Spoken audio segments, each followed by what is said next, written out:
Another day, another scam. Let's talk about it. Hopefully we can avoid this. What up, folks? Once again, it is your boy Tim with another ride sharing video. We're going to talk today about a scam that has been taking place in one of Uber and Lyft's largest markets, New York City.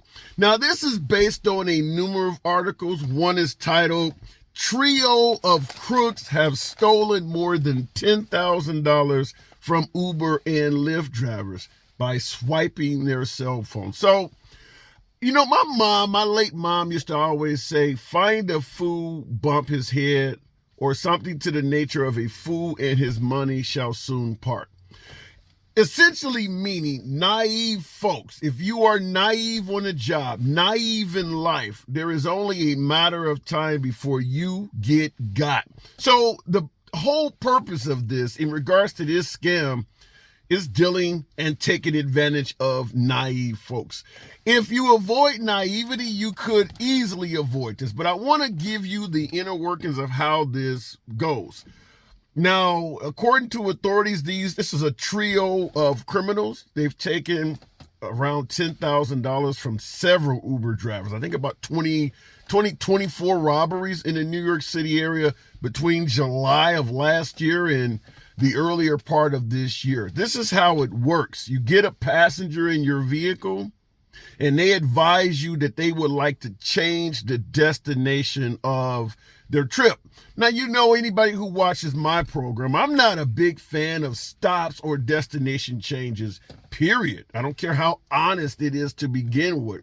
Fact is that as an independent contractor, when we show up to pick a passenger up, we've made a deal. They've told us take a person from point A to point B, and this trip will pay that amount. We show up expecting to do what we accepted. When you start making changes, you start oftentimes playing games with how much we will earn, and in some cases, maybe not earn anything at all. I've talked to you guys in several videos about taking trips that go long distances or stopping for folks and having to wait a long period of time. That stuff can cut into your profits and in some cases eliminate it. But here's what the crooks are doing. They tell the driver they want to make a change to the destination. Now, this is where it gets kind of fuzzy from the articles I've read. In some cases, the passenger asked to use the phone of the driver to somehow make a change or do something in regards to the GPS. And in other cases, they just grab the driver's phone.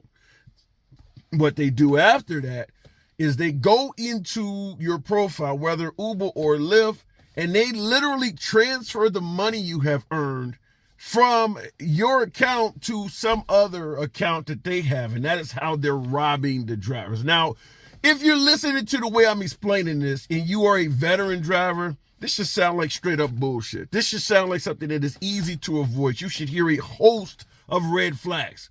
Number one being, don't ever give anybody access to your damn phone. Period. Do not give any passenger for any reason at all access to your phone. Not to make a phone call, not to see what name or what location is in there or anything. Anything at all the passenger asks you, you look in your phone and you tell them. Fact is, smartphones are worth money. The next issue is because of what we're talking about now. And last but not least, without your smartphone, you can't earn a living doing what we do. So if someone takes your phone, they've hit you in multiple ways, such as taking away your ability to earn income. So don't ever give any driver, or better yet passenger, access to your phone for any reason at all. If they ask to make a phone call, you tell them no in any form or fashion you deem fit. But at the end of the day, don't hand your phone to anyone. Now, according to this article, it appears as if some drivers are giving their phone to the passenger, and the passenger is either doing it from a sneaking manner, transferring their funds, or in some cases just taking off running, stealing the phone altogether, and then doing it from a different location. Now, one of the things that you should first be able to ascertain from this, if you're a veteran driver, this sounds like an inside job. anyone doing this is not only a passenger, but they have also driven for Uber or Lyft to know that this type of switching of accounts and things like that, to know the inner workings of how to do that. You're talking about somebody who probably has done some rideshare driving themselves and knows how to do this. The typical passenger, let's say a nurse or somebody who catches ride sharing from her job home or, on the weekends to go out somewhere, they don't know how to switch accounts and do all of that through the phone. Anyone that knows you can steal a phone from a driver and take the money they've earned out of the account is probably a driver themselves or know someone who drives. So that is why I'm suggesting this is most likely an inside job. Nevertheless, just wanted to run this video by you. They do have some grainy photos, which is also why we suggest having a camera in your vehicle. The police have released some grainy photos and are asking folks to call Crime Stoppers in the area if you know who these folks are. But yeah, they're telling you they need to change the destination, and most likely, depending on the naivety of the driver, the passengers are probably acting as though they cannot do it through the app. So let me use your phone, or let me see your phone. I've had a couple of passengers do that. I had a guy get in my car one time and he did the name check, what is your name or whatever, because he certainly did not match the profile picture. An African-American gentleman, the profile picture was of a blonde white girl. So immediately asked him, well, who the hell are you? He didn't want to answer the question. And then when he did, he gave me the wrong name. So then I told him, dude, you are not what's on this account. Where are you going? Gave me the wrong address, setting off red flags every damn way. I'm already grabbing whatever I got in the car, prepared for some bullshit. And there was some bullshit that ensued. But nevertheless, you have to ask those questions, because at the end of the day, we were created as a low-cost alternative to folks riding taxis and things like that. So just the whole way we were set up is going to bring in, the lower impoverished urban crowd. We bring in those type of folks, and there are always passengers looking for a way to scam your ass. And among my veteran drivers in the comments, have you heard of this scam? By the way, if you will update the comment, I would urge you to update the comment for newer and prospective drivers. Any other schemes or scams you have heard of trying to be bestowed upon us rideshare drivers. If you have someone that has tried to victimize you with a scam, feel free to put that in the comments. I would love to read that. It might end up as a future video just to warn others. Because a lot of folks think that this is all roses and rainbows, just simply, I like to drive and all. No, there's a lot of dangerous people out here, folks.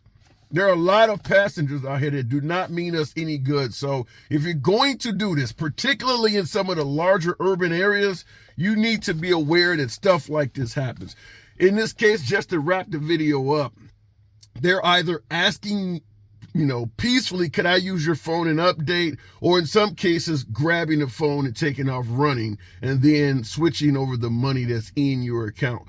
Now, obviously, some of you guys use the Uber debit card. I keep all of my stuff on my bank card. Now, just to say at the end, there's one thing that could easily be done to stop anybody from being able to perpetrate this scam on drivers. Just simply request a passcode from the driver anytime they want to make some type of deduction to their account. So even though the phone is unlocked so that they can use Uber or Lyft to make a deduction or transfer in the account, you got to enter a password. So yeah, they stole the phone, but they can't get access to the money. Uber or Lyft could easily do that. Nevertheless, I just wanted to run this by you. Let me know in the comments if you heard anything like that. And until then, it's your boy Tim. Subscribe to the damn channel, and I'll see you in the next video.